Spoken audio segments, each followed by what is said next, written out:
What's up, everybody? It's Priyo and Joni. So today we're going to talk about 2 mistakes that new DJs assume about festival DJs. So basically, there's 2 assumptions from 2 different types of guys. The battle turntablist DJs, they go see a festival DJ, and then they realize, oh wow, these guys on stage attracted all these people, and they're not really that good at DJing. They don't really scratch, juggle, or do the tricks that I can do. If I keep working on being a better DJ, I'm gonna be on that stage one day. The other assumption just comes from the straight noob. They look at the festival DJ, look at the crowd, and they say, you know what? I can totally play like this. If I play music exactly the way this guy on stage does, I'll be a festival DJ one day. And I hate to break it to you, but both of these assumptions are wrong. And let me tell you why. See, when you're in the industry long enough, you start to realize that what it takes to be on the festival stage, especially the main stage, at most times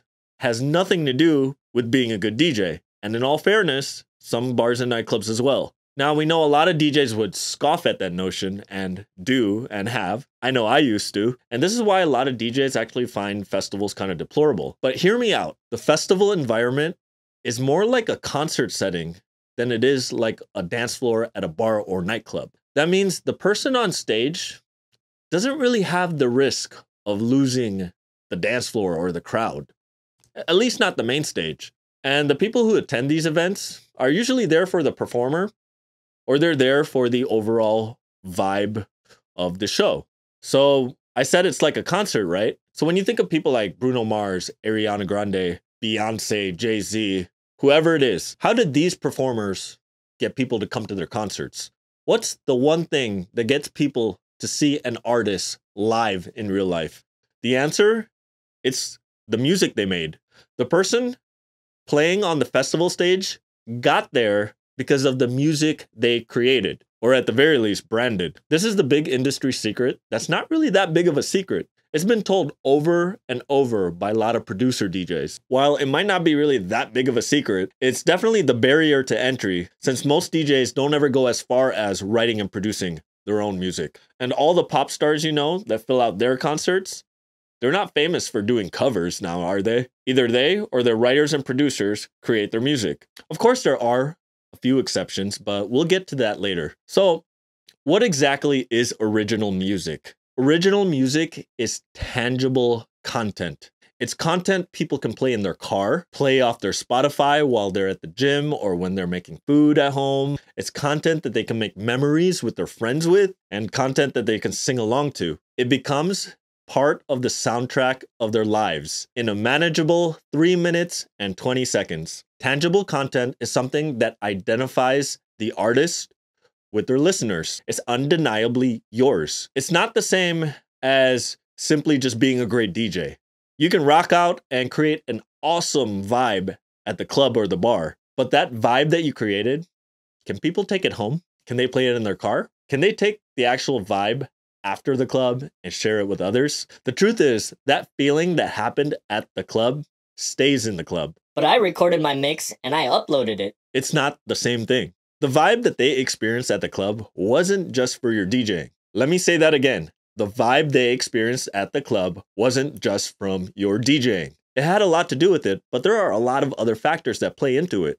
It was the alcohol. It was the people. It was the sound system. It was the lights, who they came with, who they met, who they left with. But what about me?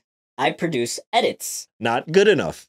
People relate those edits to the original artist. Other than DJs, nobody goes, oh, that intro to that Taylor Swift song? I wonder who made that.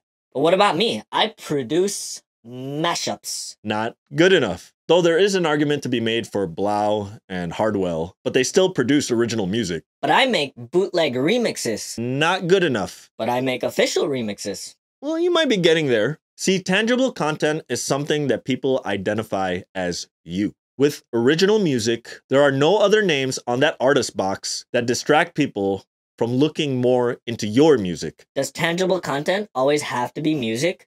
While making music is the most common route to creating tangible content, it doesn't necessarily have to be just music. I hate to use this as an example, but take DJ Pauly D. Most DJs wouldn't say he's a good DJ. I know club promoters in Vegas that like him, but don't think he's a good DJ either. In fact, DJ Z-Trip had something to say about it when Pauly D was nominated for America's Best DJs. Less than a year ago, DJ Craze actually commented back to me saying that Pauly D actually makes more than him. And Pauly D never made music either. Sure, he came out with some tracks and remixes later, but I doubt most of you and his fans even know about it. So if it's not his DJing and it's not his music, what is it that made him so popular that he gets booked? I think we all know the answer to that one. He played a popular figure on a popular reality show. Simple as that. That's his tangible content. It might not be a 3-minute and 20-second song, but for those 30 minutes or an hour, however long reality shows went for, because I never watched them, he had something that people generally consumed. So my point is, if you want to get on a festival stage, you have to do way more than just simply DJ really, really well. If you want to be somewhere where you want to get known for your technical skills or your scratching or your juggling, you might want to try Red Bull 3 style or the DMC championships instead. The festival stage, specifically the main stage for the most part, is mostly reserved for artists who produce music and is known for that music. It's a show, not a bar, not a nightclub. But what about DJ A-Trak and DJ Craze? They play at festivals. Well, they also produce music. Yeah, but that's not what got him popular. Well, then you win a DMC championship. What about Grandmaster Flash? It's arguable that he produced music as well. Yeah, but that's not what he was known for. Okay, well, did you invent hip-hop? So back to the festival stage. Some performers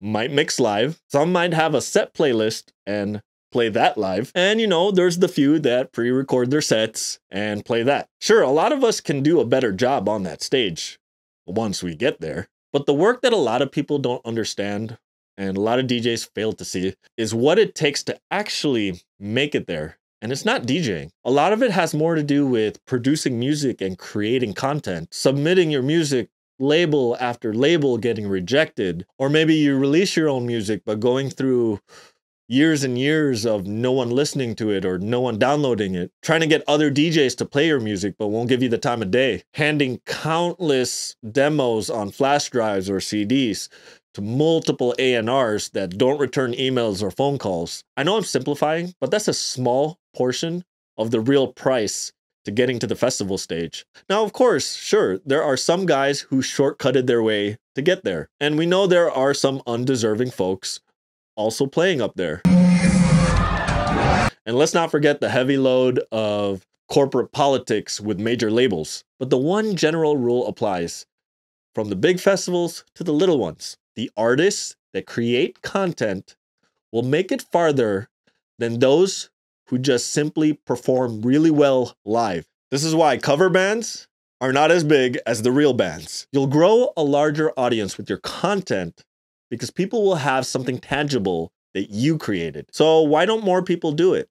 Because you also start farther on the bottom when you're creating your own music or content. A unique or obscure sound is not something that you could easily get hired for at a local bar or nightclub. Definitely not something you could take to a wedding. It's a harder path because you basically start below everyone else over here, and it's an upward battle to get up there on the festival stage. Who's everyone else?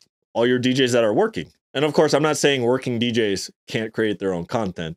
I'm just saying this is a totally separate element from what you're doing as a working DJ versus trying to be an artist. And some folks, for good reason, might argue, well, that festival DJing is not real DJing if good DJing doesn't matter. You know what? It's true, and I agree. See, the problem with the term DJ, it encompasses so many different kinds of professions and styles.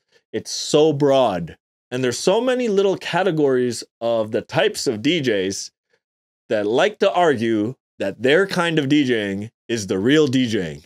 The underground DJs like to argue, well, we're the real DJs because we're bringing different music to the table, not like you top 40 guys. And then the turntablists and battle DJs are like, well, we're the real DJing because we do more than mix music. Everyone is arguing for what is real DJing. You know, the real definition of a DJ is someone who plays recorded music for an audience. That's it. It was the person playing the music. The thing is, no one will agree to that because if you say it's the person playing the music, then the 15-year-old girl playing Taylor Swift in her car to her friends is doing an act of DJing, right? You guys don't like that. So maybe we should call those artists at the festival something else perhaps. At the end of the day, I think it's up to them what they want to be called. And I don't mean this in an insulting way because I actually like what they do. Should we call them producers, electronic music performers, or mix artists? That's a topic for another discussion. Let me know in the comments below if it's something you want to see on a video. All right, guys. Well, hope you guys liked this video. And if you did, please hit that like button. If you have any thoughts or comments about this topic, feel free to leave it in the comments below. I love reading about different perspectives and I would like to see yours. If it's your first time here and you found this video helpful, please hit the subscribe button below and don't forget to click that little bell icon so you get a notification the next time I upload a video. All right, guys, don't forget to follow me on Instagram and Facebook. Thank you for watching. Take care.